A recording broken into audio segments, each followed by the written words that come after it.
Everyone, देखो हमने अपने लास्ट वीडियो में पूरा स्केलेटल सिस्टम को ठीक से समझा, जिसमें हमने बहुत सारे डायग्राम, वीडियोस और डेफिनेशंस के साथ आपको पूरी क्लैरिटी से समझाया कि एक्सियल क्या होता है, अपेंडिकुलर क्या होते हैं, नंबर ऑफ बोन्स कितने होते हैं, फंक्शंस क्या होते हैं।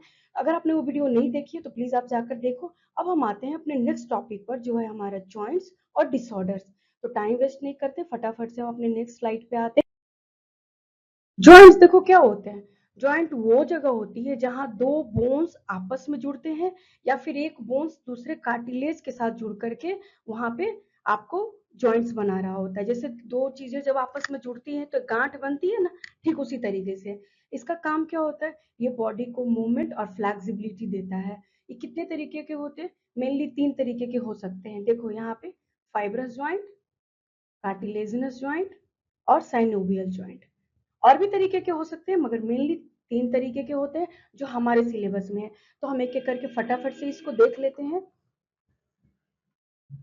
देखो सबसे पहले फाइब्रस ज्वाइंट, ये हमारे स्कल बोन में होते हैं। ठीक है, हमारे स्कल के जो भी बोन्स हैं वो आपस में फाइब्रस ज्वाइंट की हेल्प से जुड़े हुए होते हैं। एनसीईआरटी ने एक वर्ड लिखा है सूचर्स। ये क्या होता है, देखो फाइब्रस टिश्यू दो बोन्स को आपस में जब जोड़ती है तो एक जिग जैग लाइन्स बनती है, उसे हम कहते हैं सूचर्स। कोई मूवमेंट नहीं होता है। इसे आप ऐसे समझ सकते हो कि घर में मम्मी लोग जब दो कपड़े को आपस में सुई धागे की हेल्प से जब उसको सिलती है तो वो आपस में फ्यूज्ड हो जाते हैं और कोई अलग नहीं होता है एक दूसरे से। ठीक उसी तरीके से सूचर्स होते हैं। आई थिंक आपको ये बेस्ट एग्जाम्पल है इसे समझने के लिए। अभी देखो कैसे बनते कहाँ पे हैं।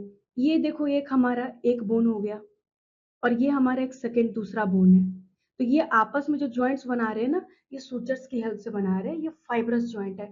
तो स्कल के जितने बोन्स आपस में जो जॉइंट है, कौन सा जॉइंट है यूज किया गया है, फाइब्रस जॉइंट। क्यों, ताकि प्रोटेक्शन मिल सके, रिजिड रह सके। अगर ये हिल डुल रहे होंगे ना तो हमें प्रोटेक्शन नहीं मिलेगी ब्रेन पार्ट को। इसीलिए बहुत जरूरी है कि हर एक बोन जो जहाँ पे है वहीं रहे। बहुत हाई इंटेंसिटी के साथ कभी कोई चोट भी लग जाए तो वो डैमेज नहीं हो। इसलिए स्कल बोन्स में फाइब्रस जॉइंट होते हैं। कोई मूवमेंट नहीं होता है यहाँ पे, इस जॉइंट में कोई मूवमेंट नहीं होता है।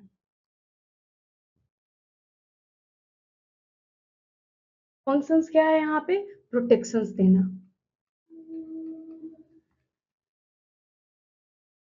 ठीक है, अब हम आते हैं अपने नेक्स्ट जॉइंट पर, जो है कार्टिलेजिनस जॉइंट। देखो हमारा सेकेंड नंबर का जो जॉइंट है वो है कार्टिलेजिनस जॉइंट। इसमें बोन्स आपस में जुड़े हुए होते हैं कार्टिलेज की हेल्प से। 2 तरीके के जॉइंट्स होते हैं इसमें, प्राइमरी और सेकेंडरी। आप उतना डिटेल में मत जाओ, बस आप इस बात को समझ लो। प्राइमरी जो जॉइंट्स होता है ना, मैं यहाँ पे लिख देती हूँ एक सेकेंड। जो प्राइमरी जॉइंट्स होते हैं वो आपस में जुड़े हुए होते हैं हाइलिन कार्टिलेज की हेल्प से। ठीक है, हम कार्टिलेजिनस ज्वाइंट पढ़ रहे हैं तो ऑब्वियसली हम कार्टिलेज की बात करेंगे यहाँ पे। तो वो जुड़े हुए तो होते हैं हाइलिन कार्टिलेज की हेल्प से। और जो सेकेंडरी ज्वाइंट होता है वो जुड़ा हुआ होता है फाइब्रस ज्वाइंट की हेल्प से। एग्जाम्पल भी अभी मैं जस्ट आपको बता रही हूँ, फाइब्रस कार्टिलेज। ये वर्ड सुनकर आपको एग्जाम्पल याद भी आ गए होंगे, बट कोई नहीं। मैं आपको भी समझाती हूँ। देखो एग्जाम्पल क्या क्या हो गया इसका। सबसे पहला एग्जाम्पल और बहुत इंपॉर्टेंट एग्जाम्पल है इंटरवर्टिब्रल डिस्क। जो डिस्क के बीच में, ये जो आपके इंटरवर्टिब्रल है इनके बीच में इंटरवर्टिब्रल डिस्क होते हैं।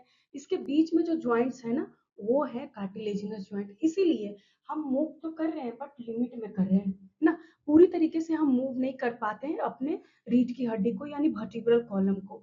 तो ये जो आपका कॉलम है इसमें लिमिटेड मूवमेंट है, मतलब थोड़े से मूवमेंट है, बट है फाइब्रस जॉइंट की तरह बिल्कुल मूवमेंट नहीं है। यहाँ पे थोड़ा सा मूवमेंट है। तो मैं एग्जांपल यहाँ पे फटाफट से आपको लिख दूं, इंटर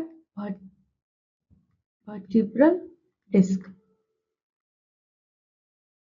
सेकेंड नंबर का जो एग्जांपल है वो आप समझो।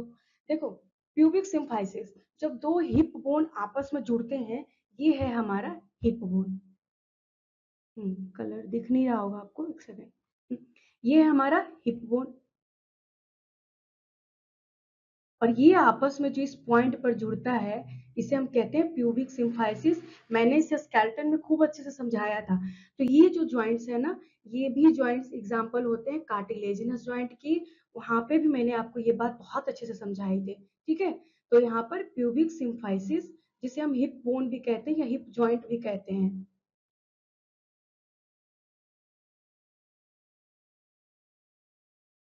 तीसरा एग्जाम्पल आता है आपका रिब्स और स्टेरनम। ये जो रिब्स आपको दिख रहा है यहाँ पे और स्टेरनम जिसको चेस्ट बोन कह रहे थे हम, ये है हमारा रिब्स।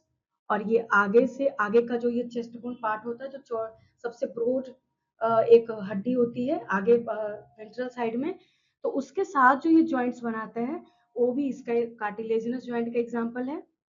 रिब्स और joint between ribs and sternum.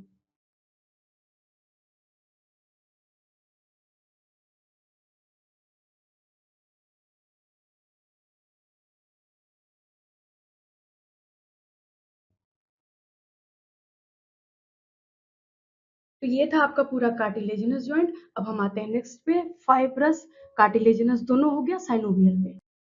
तो हम अपने नेक्स्ट जॉइंट की बात करते हैं जो है साइनोवियल जॉइंट। इसके इंपॉर्टेंट फीचर्स को सबसे पहले देखो। इसमें क्या होता है ना, जैसे दो बोन्स अगर आपस में जुड़ रहे हो, यहाँ पे दो बोन्स जुड़ रहे हैं, तो जो दो बोन्स आपस में जुड़ते हैं ना, तो इसके बीच में एक कैविटी होती है जिसे हम साइनोवियल कैविटी कहते हैं। और उसके अंदर साइनोवियल फ्लूइड होता है। फ्लूइड का काम क्या है? फ्रिक्शंस को कम करना और लुब्रिकेंट का काम करना। जैसे तेल, तेल चिकनाहट पैदा करती है ना, और जिस किसी चीज को घसीटना हो, उसमें घर्षण करवाना हो, तो वो आसान हो जाती है। तो ठीक साइनोवियल फ्लूइड का काम भी वही है। दूसरी पॉइंट जो है वो ये है कि जॉइंट्स के एंड पे कैप्सूल्स बने होते हैं। जैसे ये हमारा, एक सेकेंड, ये हमारा ये जो हमारा एल्बो जॉइंट्स है, इसके एंड पर एक कैप्सूल्स बने हुए हैं। उससे क्या होता है, ये प्रोटेक्ट करने का काम करता है, जो कि अदर जॉइंट्स में नहीं होता है। थर्ड पॉइंट क्या है, इसके बोन्स आपस में लिगामेंट की हेल्प से जुड़े हुए होते हैं। लिगामेंट एक कनेक्टिव टिश्यू है, आपने जरूर पढ़ा होगा एनिमल टिश्यू में। तो लिगामेंट की हेल्प से जुड़े होते हैं। लिगामेंट क्या करता है, ये बोन्स को आपस में डिसलोकेट नहीं होने देता है। जैसे कि ये मैंने इसे मूव कराना स्टार्ट किया, ठीक है, तो ऐसा तो नहीं हुआ कि जहां पे बोन्स आपस में थे वो अब नहीं है, अभी भी वही है ना। या फिर हमने फाइलेंजेस को ये मूवमेंट किया, तो जहां पे बोन्स पहले थे वहीं अभी हैं। तो ये डिसलोकेट होने से बचाता है, यानी अपनी पोजीशन से हटना। तो इसका कौन मदद करता है? हमारी लिगामेंट्स हमारी हेल्प करते हैं। तो ये हमारे इंपॉर्टेंट फीचर्स थे। कितने तरीके के साइनोवियल जॉइंट्स हैं? हम यहाँ पे 5 तरीके के साइनोवियल जॉइंट्स को डिस्कस करेंगे। Ball and circuit joints, hinge joints, pivot joints, gliding joints and saddle joints. तो चलो एक एक को हम ना एग्जांपल के साथ डिस्कस कर लेते हैं। देखो फटाफट से ना अब इसके एग्जांपल समझो। सबसे पहला है बॉल एंड सॉकेट जॉइंट्स। इसका सबसे बेहतरीन एग्जांपल है शोल्डर जॉइंट और पिक्टोरल और पेल्विक गर्डल्स। ठीक है, ये जो गर्डल्स हमने पढ़े थे तो उसमें हमने देखा था ना कि ये ह्यूमरस का बोन्स यहाँ पे ग्लिनोइड कैविटी में आकर के इस तरीके से उसका हेड जुड़ता है। ठीक है ना, जिसके कारण हम 360 डिग्री से रोटेट कर पाते हैं। तो ये सबसे अच्छा एग्जाम्पल है बॉल एंड सॉकेट जॉइंट्स का। मैं यहाँ पे एग्जाम्पल आपको लिख देती हूँ। ठीक है, एग्जाम्पल्स में शोल्डर जॉइंट्स।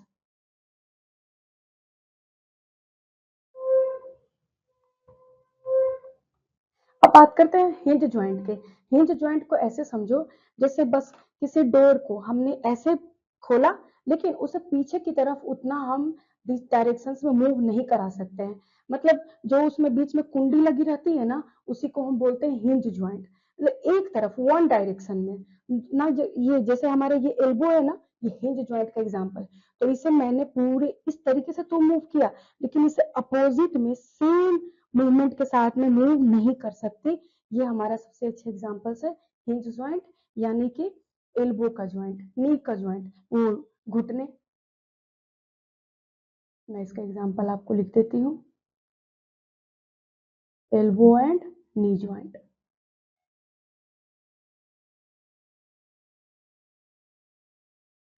अब हम थर्ड बात करते हैं पाइवोट जॉइंट्स की। देखो ये मान लो जॉइंट्स है और ये एक एक्सिस पे इस तरह से रोटेट करके मूव कर रहा है। दिख रहा है रोटेट करना? ठीक है, इस तरीके से। जैसे ये हमारा गर्दन, तो ये गर्दन जो शोल्डर है ना, तो ये एटलस एंड एक्सिस के बीच का जो जॉइंट्स होता है, ये इसका एक पाइवोट जॉइंट का बहुत अच्छा एग्जांपल है। जैसे देखो हमने गर्दन को मूव कराना शुरू किया, तो ये जो रोटेशंस में मूव होते हैं ना, इसके लिए हम पाइवोट जॉइंट्स को एग्जांपल इसका एग्जांपल आपका हो गया joint between Atlas and axis.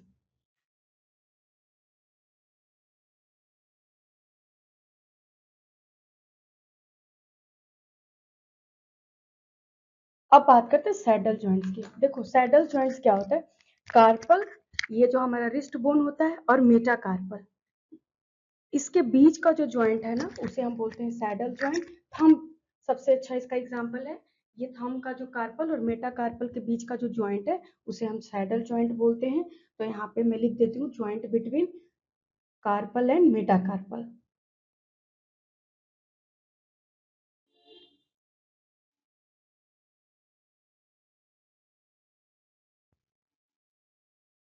अब नेक्स्ट बात करते हैं ग्लाइडिंग जॉइंट, जिसे हम प्लेन जॉइंट भी कहते हैं। ये ग्लाइडिंग जॉइंट कहाँ पे होता है, ग्लाइडिंग जॉइंट आपके होते हैं रिस्ट बोन के बीच में। ये जो हमारी कलाई की हड्डियां हैं आपस में, 8 बोन्स जो है यहाँ पे, वो ग्लाइडिंग जॉइंट से जुड़ी हुई हैं। ठीक है, तो रिस्ट जॉइंट को हम कहते हैं ग्लाइडिंग जॉइंट या प्लेन जॉइंट। मैं यहाँ पे लिख देती हूँ इसका एग्जाम्पल, कार्पल्स या फिर टार्सल। टार्सल्स के जो 7 बोन्स है वो भी आपस में ग्लाइडिंग जॉइंट की हेल्प से जुड़े होते हैं। टार्सल्स वही पार्ट जहाँ पे चुड़ैलों के पैर ना अपोजिट हो जाते हैं, जहां से वही पार्ट टार्सल्स होता है। आप तो समझ में आ ही गया होगा। तो चलो हमने ये साइनोवियल जॉइंट्स कंप्लीट कर लिया। इसी के साथ ये पूरा जॉइंट्स वाला पार्ट हमने बहुत अच्छे से देखा। आप प्लीज इसके एग्जांपल्स को याद रखना, बार बार रिवाइज कर लेना। इसलिए मैंने ये डायग्राम आपको यहाँ पे दिया है, pivot joints, hinge joint, saddle joints, plane joints and ball and socket joints. और फाइब्रस जॉइंट्स कहाँ होते हैं, स्कल में, जहाँ पे मूवमेंट बहुत लिमिट होती है, फाइब्रस टिश्यू के साथ वो जुड़े हुए होते हैं, सूचर्स बनाते हैं। कार्टिलेजिनस जॉइंट लिमिटेड मूवमेंट होती है ना, लिमिटेड मूवमेंट होती है, जिसका एग्जांपल होता है इंटरवर्टिब्रल डिस्क का एग्जांपल है, प्यूबिक सिम्फाइसिस में होते हैं। और फिर होता है साइनोवियल जॉइंट, जिसमें हमने ये 5 तरीके के पढ़े। अब आपको जॉइंट्स में दिक्कत नहीं होगी। आप बस इसके एग्जांपल्स को 2-3 बार जरूर से लर्न करना। ओके, तो बाय बाय, मैं अभी जल्दी ही मिलती हूँ आपको नेक्स्ट वीडियो में, जिसमें हम स्केलेटल के डिसऑर्डर डिस्कस कर रहे होंगे। Thank you.